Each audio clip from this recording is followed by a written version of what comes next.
he's got some people causing him trouble. What do you mean, like a Ben Carson? I don't think Ben Carson for the long haul makes it. My bet, and has been for 2 months, and I posted it 2 months ago. My bet is really on Rubio. I've told you this before. I've been saying, I was telling them, I've said it since June. Rubio is the GOP's Obama, and in this story I just played from Fox News, they finally used that phrase. I'm like, guys, I've been saying it for months. Well, Jeb Bush is calling him that in not a nice way, meaning he's inexperienced and he hasn't had enough time out there to be an effective president. So, but he kind of is the GOP's. I mean, he's a young senator. Yeah, I think he's got the most, in terms of the establishment candidates, he's got probably the most compelling story that could be interesting in an election. And obviously, he's Hispanic, he's Cuban, but immigrant parents. He's got some appeal beyond what would be typical GOP. But he's not drawing huge crowds at his events, not like Trump crowds. I don't put a lot of stock in that. I remember covering the best example was covering the New Hampshire primary in 2004. The talk, and I was on the ground and covering that. The talk was Governor Howard Dean from Vermont. Everything was Howard Dean. He had these huge rallies, all these young people excited. Election day comes, and John Kerry thumped him in this was in Iowa, I'm sorry. In Iowa, he thumped him badly. And I think Howard Dean finished third, actually. And everybody was like, where did that come from? Because there wasn't a big amount of support for John Kerry at these rallies. But he had the best ground game getting people to the caucuses to vote.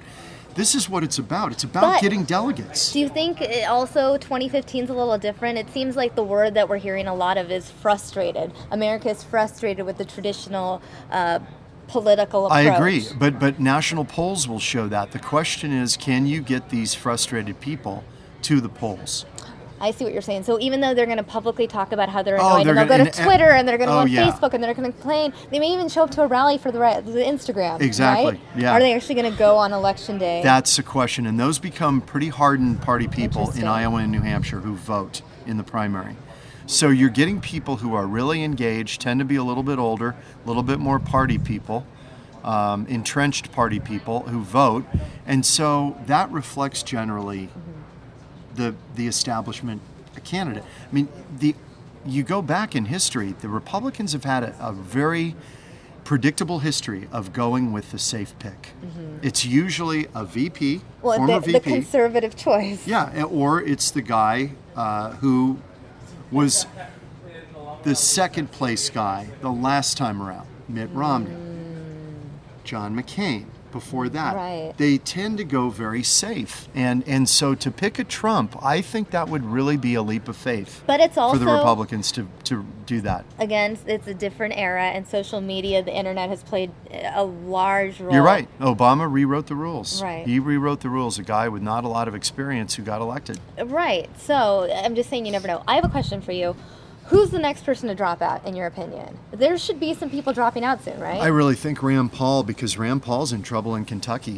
If he wants to hold on to his Senate seat, he's going to have to make some decisions because the polling in his Senate race are not very favorable right now. So if he doesn't feel he can win, and I don't think he can. For president now. For president, that he may want to get back and hightail it back to Kentucky and get going on his own reelection. Because he may end up losing on both counts if he's not careful.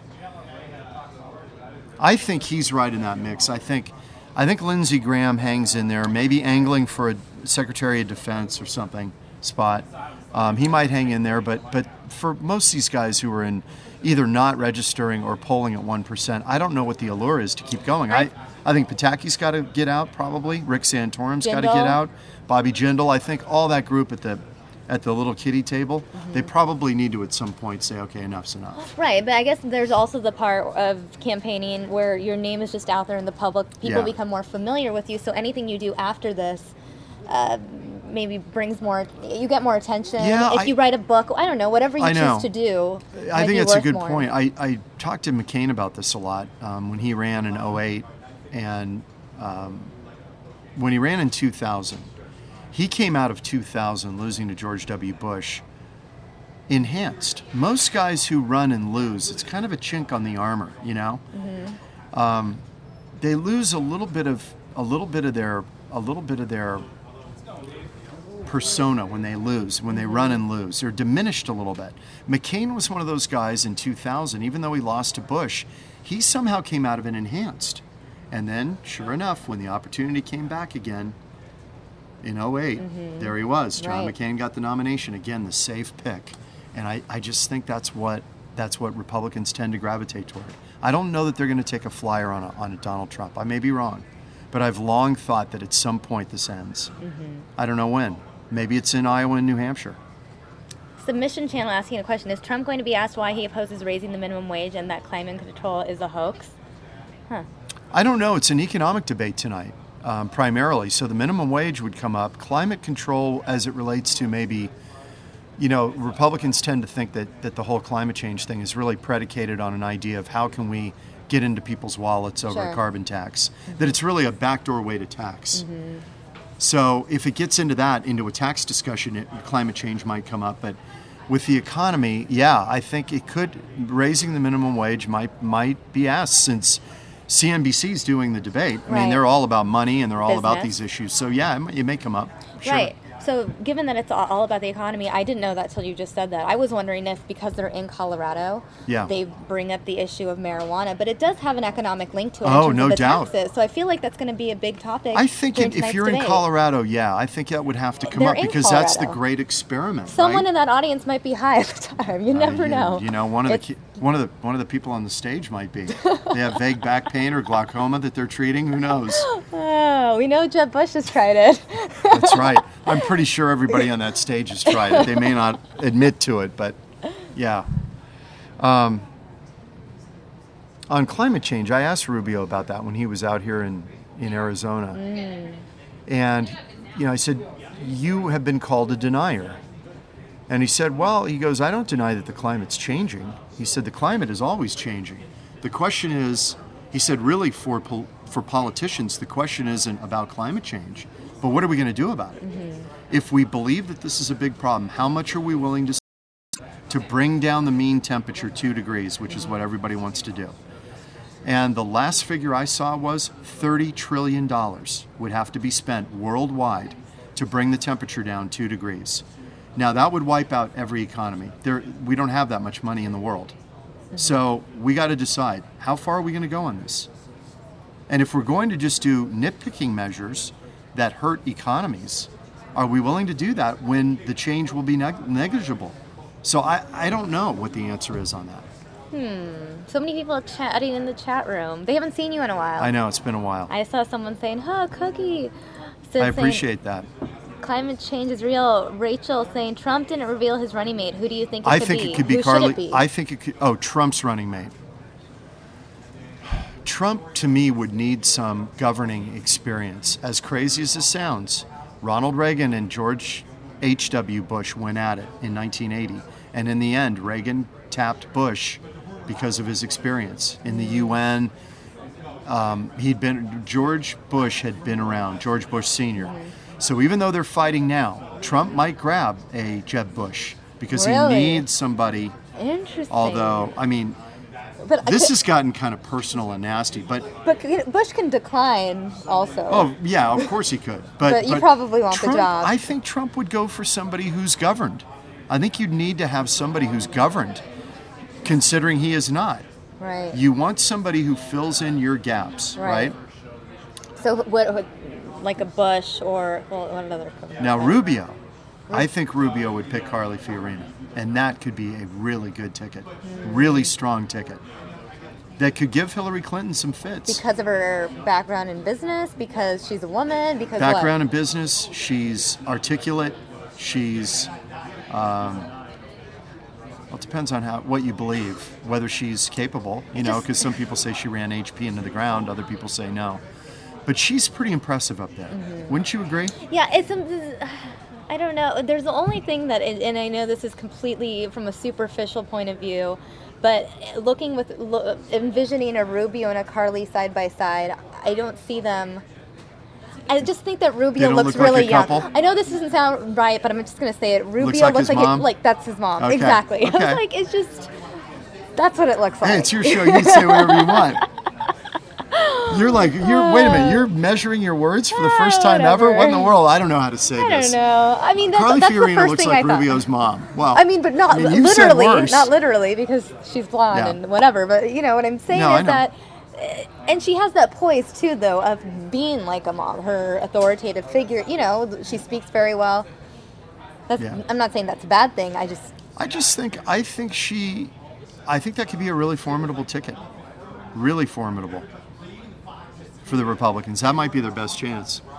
I don't know. Because if you have Hillary Clinton on the other side, I think she's. It helps with people who want a woman. A month ago, I authority. really had questions about whether she'd get through all of this. I really thought Biden would run and give her a really, really difficult time. I cannot believe when I was off last week, and when that came out, I was just like, I was shocked because and we now know because he said it. He wanted to run. I know. That was the big question. Did he want to run? He did want to run. Right. He just couldn't get it together in time. Right. He's like, I've run out of time. I did want to run.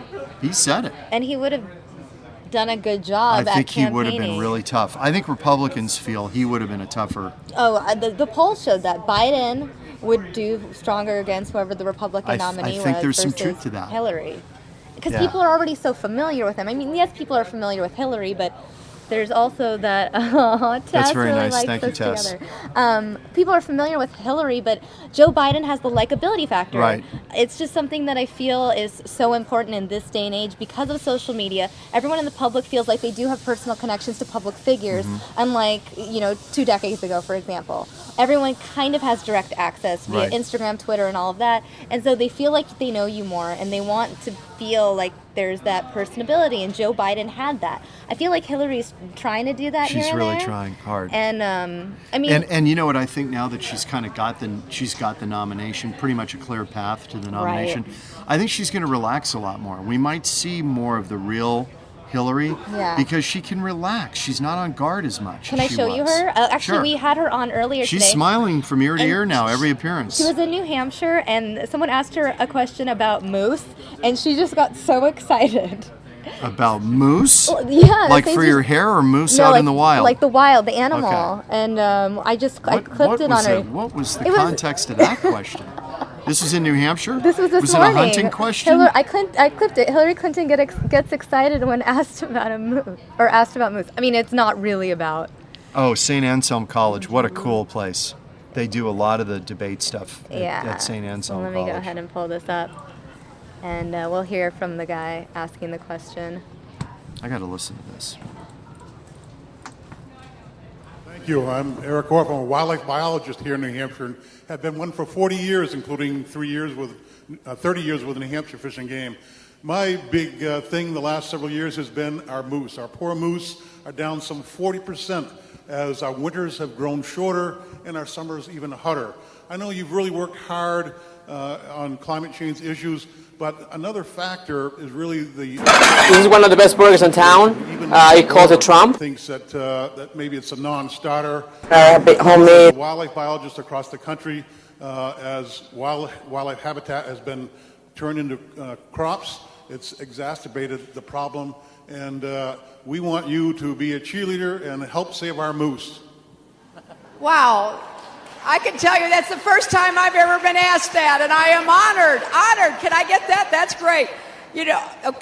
I will certainly look into this, and I thank you for your 40 years of service as a wildlife biologist. And let me pick up my moose here. Let me say that is great. I will put this moose on my desk, Eric, and I will remember the moose of New Hampshire. Thank you.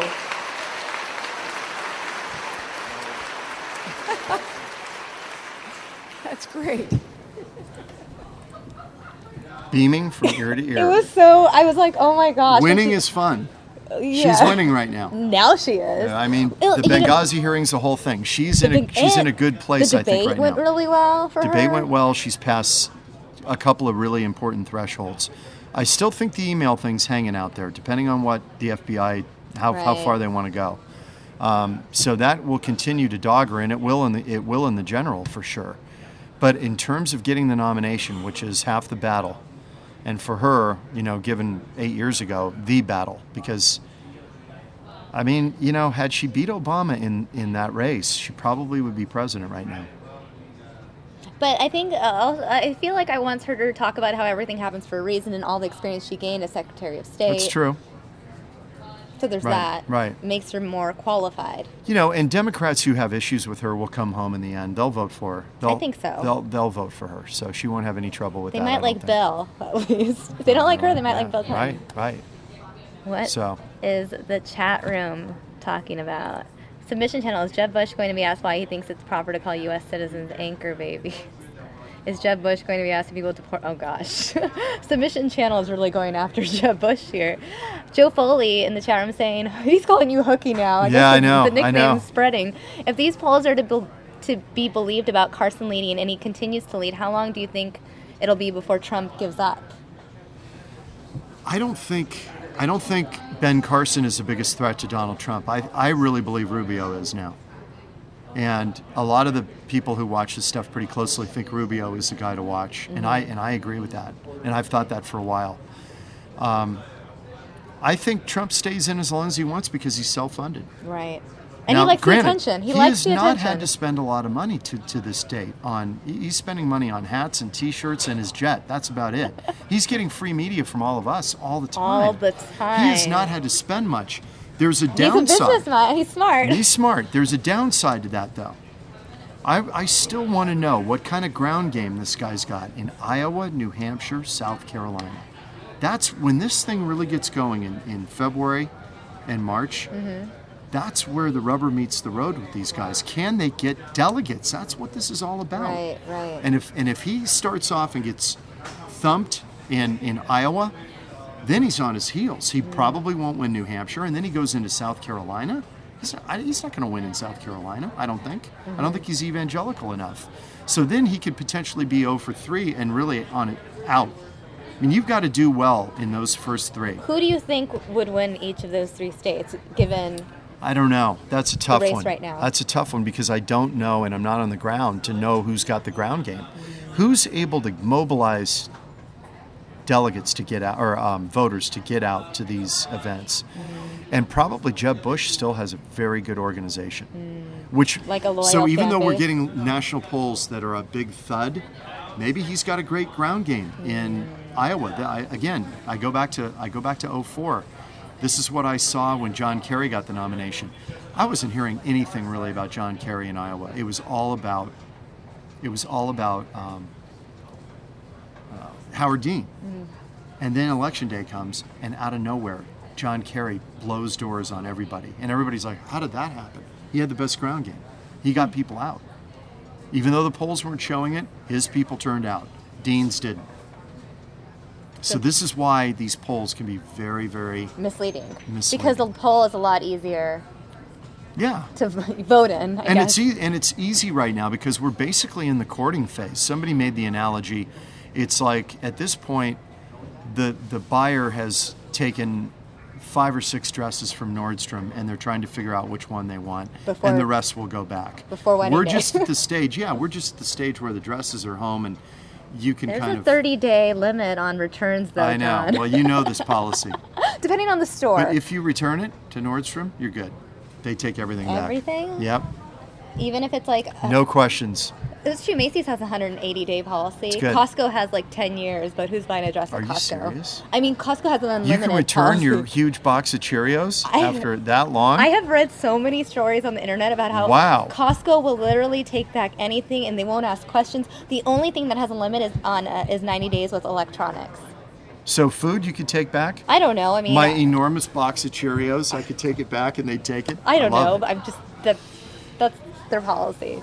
Do you want some fruit? It's very healthy. Yeah. Where'd you get that? Well, here in the newsroom, there's lots of food that comes in during the did that come in today? shift. Oh, yeah. Yeah, there's a lot that comes in because Corey's always out and about bringing back stuff, and then we'll have chefs in the kitchen, on-air kitchen. Right. There was a lot of dessert today. If you want, I think there's cupcakes really? over there if you want one. Oh, that's all I need.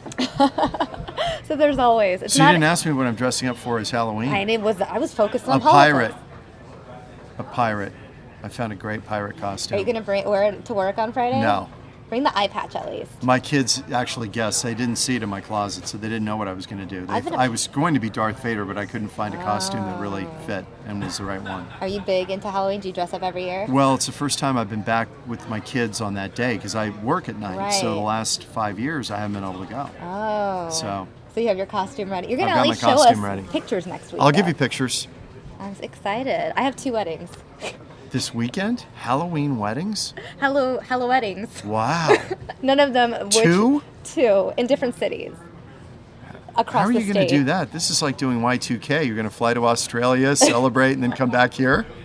It's like that. LA and where? Fresno.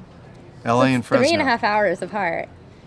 You're not going to drive it. You're going to fly it. I'm driving. You're driving because it. to get to the airport and get on a Yeah, plane you're and right. deal with a flight delay, it takes way longer. That's like my buddies and and I. it's in Pasadena. We go up to Vegas once a year. I haven't been for 2 years, but we generally go up there early in the college football season. And I was just told by my buddies that the group that got on the plane and got to Vegas, the guys that drove, Got there the guys that drove got there a half an hour later. That was it. Half an hour. Yeah, I mean, you really don't necessarily save that much time when you're in California. And then they've got their car. They've got their car there. So it's way better. Yeah. And then you can't predict if a flight is going to get delayed or not. So, based on that, you kind of want to just be safe. So, yeah, I'm going to somehow do this crazy thing. Is this costume? No, for neither the wedding? one. No, One neither is one. formal, the other one's black tie. Wow. So I'm just going to wear the same dress, I think, to both. Don't speed. It's Do you want to get Kari up here? Because she's going to probably want to talk about this too. Yeah, let's get her up here. She believes Trump's going to win it all. Let's get her up here. Yeah. Kari. Kari, is Trump still going to win it all?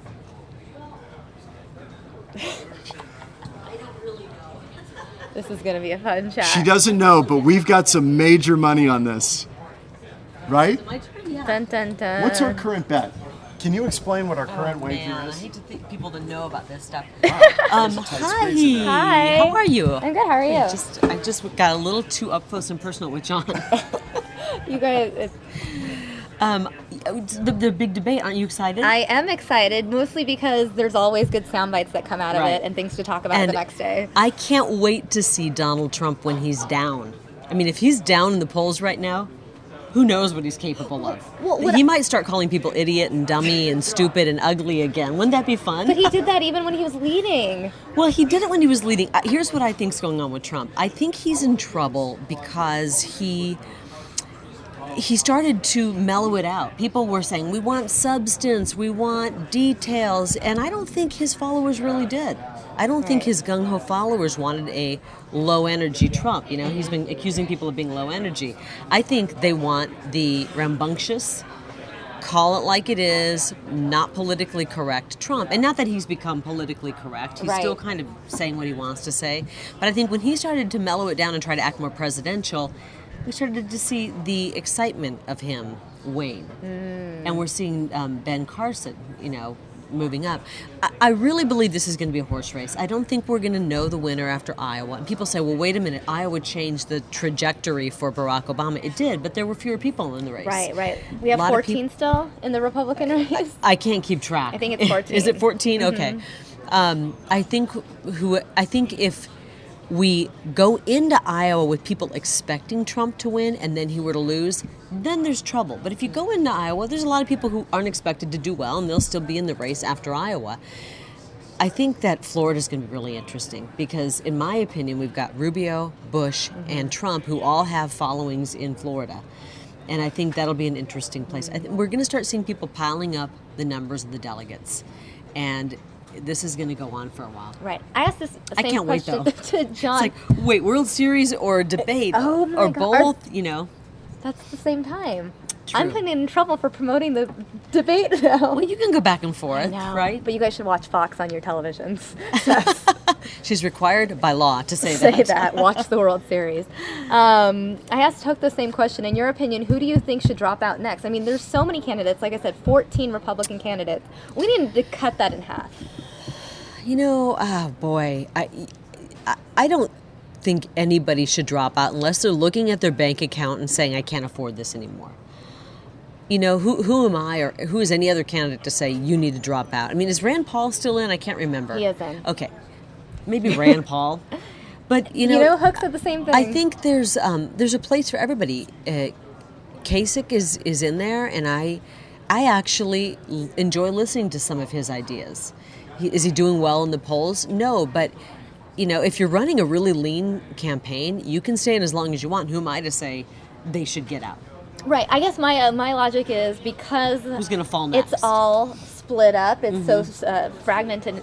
I just think that it should be narrowed down so that certain people can then go to some of the front runners, and maybe it'll balance out the polls. Perhaps maybe it'll bump up a Bush or a Rubio to make it slightly more accurate for those people who want to support traditional politicians versus the outsiders. Do you have anything that you can pull up that shows the latest polling? I can Google. Okay. Because I always like to look at... Which poll? The national poll that Carson's... Yeah, let's look at the national polls. There we go. Boom. I actually like going to Real Clear Politics. Right. There this is the same one that Ron Because you're going to uses. see, it's really great to look at, and you can kind of pull it up on the if screen. you're into politics, even if you're not, and you want to, let's do that. Yeah. So everyone. This is can amazing. see. Is this up right now, or are we? It will be. Okay. Momentarily. We're still up. Hello. There we go. Okay. So, what am I looking at here? Is this what's up right now? Yeah. Can we go down, scroll down a little bit? Let's see. Okay, so you look at the Real Clear Politics average, and right now Trump is still up at 26, Carson's at 22. Where are we here? I like to go, if people got out, where would they go? So if Pataki gets out, it's 0.2 of a point. Right. And Jindal got out, they're more establishment type. Santorum is more... That's 1 point total. So I think Pataki and Jindal, yeah, you're right. And Santorum is more of he would go more into a Cruz. I think if people left Santorum, they'd go to Cruz. Okay. If people left Graham, they'd go to a Bush or Rubio. Okay. More likely Rubio now. Christie's people would probably go to a Rubio. I don't know. I think you're going to build, some of the Christie people might go to a Trump. So I like to look at it. Kasich is one of those people who's a little more establishment. I think he would probably go to a Rubio. So you have to go, when they get out of the race, where do their numbers go? You're mentioning Rubio a lot, as if all of these people would then go to Rubio. I then think Rubio he's the new establishment favorite, because I think the establishment is realizing that Bush is not... He does, I hate to steal a phrase that Trump uses. He is low energy. I almost feel like he's not into it. Like it was his destiny, and he was supposed to do it, and everybody wanted him to run, but maybe he wasn't into it. And he's just doing it for everyone else to make everyone else he's happy. like, well, maybe if it's going to come easy, I'll do it. And it hasn't proven that it's going to come easy for him. It's going to be a tough race, and I don't think he's in it to win it. What are people saying though? People could be telling me I'm full of it, and I might agree with them. I'm going to scroll up to where you joined in. Lots of people saying hi. I know his submission channel has been asking some snarky questions in the chat. Is Trump going to be asked why he aimed to shut down the early debate? What is he afraid of? Interesting. Well, Trump's the reason I think that people who normally wouldn't watch these debates are watching. And, it's going to be so interesting to see a Trump who's back on his heels going, whoa, I'm not winning in Iowa, and more than one poll is showing that. And I think it's going to be really interesting to see him coming out. And he's probably going to swing, and he's going to go after a really mellow guy, Dr. Carson. I mean, how do you punch that guy? Soft-spoken. How do you throw punches at that guy? Although, I will say that Without Ben looking like Carson is the one that wanted to attack the Oregon shooter. I'm acknowledging submission channel's statement. But maybe Ben Carson seems like the nice guy. But in reference to the Oregon shooting, he had said, why is everyone standing there? Someone should have charged at him. I would have, Well, it'll be a very interesting. The questioning is going to be interesting. Where are they going to go with the questioning? It's on CNBC, right? Which is their that's their Business money network, channel. yeah. So I wonder if it's going to be more about the economy and things like that. That's and what John was saying. That's going to lend. I think that's going to actually hurt Carson. I don't see him as some. I think. I don't know. My impression is that if it's talking about the economy, Rubio's going to do well. If it's really people who are wonky and they want to know details about things like that, is Trump going to really give us details? I think when he starts to go into too much detail and he tries to tone it down and look presidential, the interest in him the appeal wanes. is lost. Fanny says Trump is going to rule and make America great. Tess saying Carson will be cool and collected because that's who he is and that's who his followers like. Trump should be entertaining tonight. Slam, slam, slam on Carson. This will be interesting. Are all Republicans going to be asked about the tax dollars wasted on the Benghazi, investigation? Why over 10 investigations? How many investigations were there for the attacks during the Bush-Reagan years?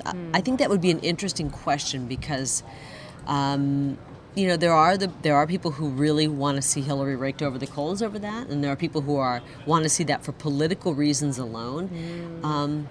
Trump doesn't strike me as the kind of guy who's just going to go with where the party expects him to go with something. If he really feels it's a waste of money, he's going to say it. Especially when it comes to money and the economy. Right. All right, so that's my opinion. And now I'm going to go and let you all... Well, it's actually really good timing. What does this mean, the off-Prozac Trump?